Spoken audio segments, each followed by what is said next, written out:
Anugerah dari Tuhan Yesus Kristus, kasih setia Allah Bapa, itulah kiranya menyertai kamu sekalian. Amin. Firman Tuhan di pagi hari ini tertulis di Amsal pasal 29 ayat 17.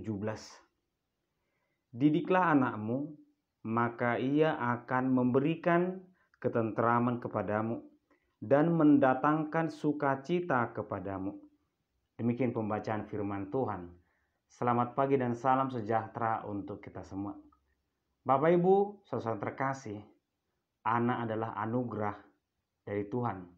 Berbahagialah jika Tuhan memberikan kesempatan kepada seseorang, kepada keluarga untuk memiliki, untuk mendidik seorang anak.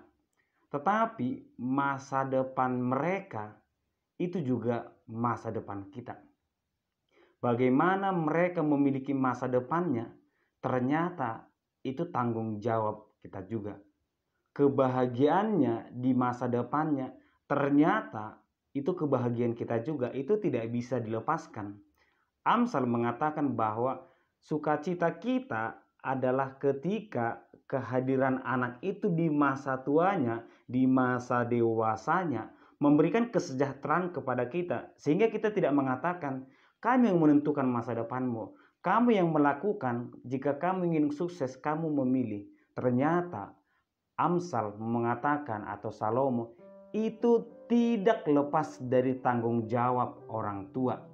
Bagaimana dia ketika dewasa, tergantung bagaimana orang tua mendidik, mempersiapkan dia memasuki masa dewasanya. Bapak Ibu, saudara terkasih, kita juga melihat banyak orang-orang yang sukses, orang-orang terkenal, orang-orang hebat. Sebenarnya itu tidak terlepas dari bagaimana ketika masa kecilnya orang tua betul-betul mempersiapkan. Seorang pemusik yang terkenal bernama David, dari kecil dia sudah didekatkan orang tuanya dengan piano. Ketika dewasa dia bertumbuh semakin positif, bakatnya semakin berkembang. Artinya Bapak Ibu seorang terkasih, demikianlah baik perjanjian lama atau perjanjian baru sama-sama menekankan kepada setiap manusia bahwa masa depan itu tidak pernah datang begitu saja. Kebahagiaan di masa depan di hari esok itu tidak bisa datang dengan begitu instan. Semua dipersiapkan dengan matang, tapi yang pastinya bukan karena kekuatan, tetapi penyertaan Tuhan juga. Demikian juga ketika kita menginginkan anak kita kelak, ada dua kata kunci dikatakan oleh Salomo di sini. Ketentraman kepadamu dan mendatangkan sukacita. Ketentraman dan mendatangkan sukacita. Tentu kita tidak menginginkan, ataupun mungkin orang tua bisa kecewa 9 bulan dia mengandung, begitu beratnya. Tetapi ketika masa dewasa anaknya hanya mendatangkan kekecewaan, hanya menambahi persoalan beban pikiran orang tua. Demikianlah dikatakan masa depan anak adalah masa depan orang tua. Masa sekarang, masa yang akan datang adalah tanggung jawab orang tua. Kita juga melihat Timotius, seseorang yang masih muda digambarkan dalam Alkitab. Dia bisa menjadi teladan, pelayan. Ternyata itu juga tidak terlepas dari peranan neneknya memberikan didikan iman kepada Timotius. Oleh karena itu, melalui firman Tuhan, tugas setiap orang adalah mendidik, memberikan ajaran yang berdasarkan firman Tuhan. Jangan hanya kita memberikan pendidikan ilmu pengetahuan, tetapi kita lupa memperkenalkan Tuhan kepadanya. Kita lupa memperkenalkan agar dia tahu siapa Tuhannya, bagaimana dia harus hidup, agar kita tidak hanya mengisi bekal ilmu pengetahuan, tetapi kita mengisi bekal rohani, bekal imannya.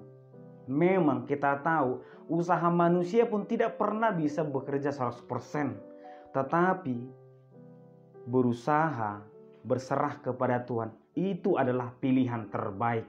Berusaha dan meminta pertolongan kepada Tuhan, itu adalah jalan terbaik agar kiranya masa depannya, masa depan kita juga berada dalam sukacita dan ketentraman. Bapak Ibu saudara terkasih, ternyata dalam kehidupan ini kita tidak boleh lupa banyak hal yang penting menurut kita, tetapi hal yang paling penting adalah mengajarkan setiap orang untuk takut akan Tuhan. Biarlah kita semua menjadi orang tua yang mendidik anak-anaknya. Biarlah kita semua menjadi anak yang patuh kepada orang tua. Biarlah kita menjadi orang beriman yang selalu mau diajari oleh Tuhan. Amin, kita berdoa. Terima kasih Tuhan untuk berkat-Mu di pagi hari ini. Kau menyertai kami Tuhan, bimbing dan tuntun kami selalu, agar kiranya kami bisa betul-betul mempersiapkan hari esok dan tetap mengandalkan-Mu. Di dalam nama Anak Yesus Kristus kami berdoa. Amin.